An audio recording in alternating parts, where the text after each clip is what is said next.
حضرت عمر فاروق رضی اللہ تعالیٰ عنہ فرماتے ہیں کسی نے حضور صلی اللہ علیہ وسلم سے پوچھا کہ رب آسمانوں میں کہ زمینوں میں؟ جلوے تیری ذات کے کو بکو ہیں، جدھر دیکھتا ہوں ادھر تو ہی تو ہے۔ اللہ زمینوں میں کہ آسمانوں میں؟ تو حضور فرمانے لگے رب تو بندہ مومن کے دل میں رہتا ہے، اللہ تو مومن کے دل میں ہے۔ مومن کے دل کتنا بڑا ہے وہ دل جس میں رب ہے، رب کی یاد ہے، رب کی محبت ہے۔ اس لیے حضرت عمر فرمایا کرتے تھے میں نے دل کی آنکھوں سے اپنے مالک کی زیارت کی ہے۔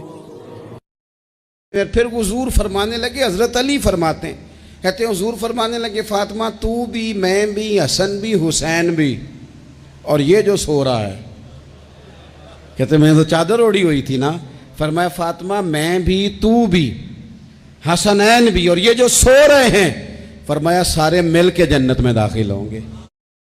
نبی پاک صلی اللہ علیہ وسلم نے فرمایا اگر کسی جگہ تیرے بھائی کی عزت پر حملہ ہو رہا تھا اور تو بچانے پر قادر تھا اور تو نے اس کی عزت سے اس شر کو روک دیا، کہا نہیں یار ایسی بات نہیں ہے، تم غلط کہہ رہے، فرمایا اگر تم کسی کی عزت کا دفاع کرو گے تو فرمایا جہاں تمہاری عزت خراب کی جا رہی ہوگی رب وہاں تمہاری عزت کا دفاع فرمائے گا۔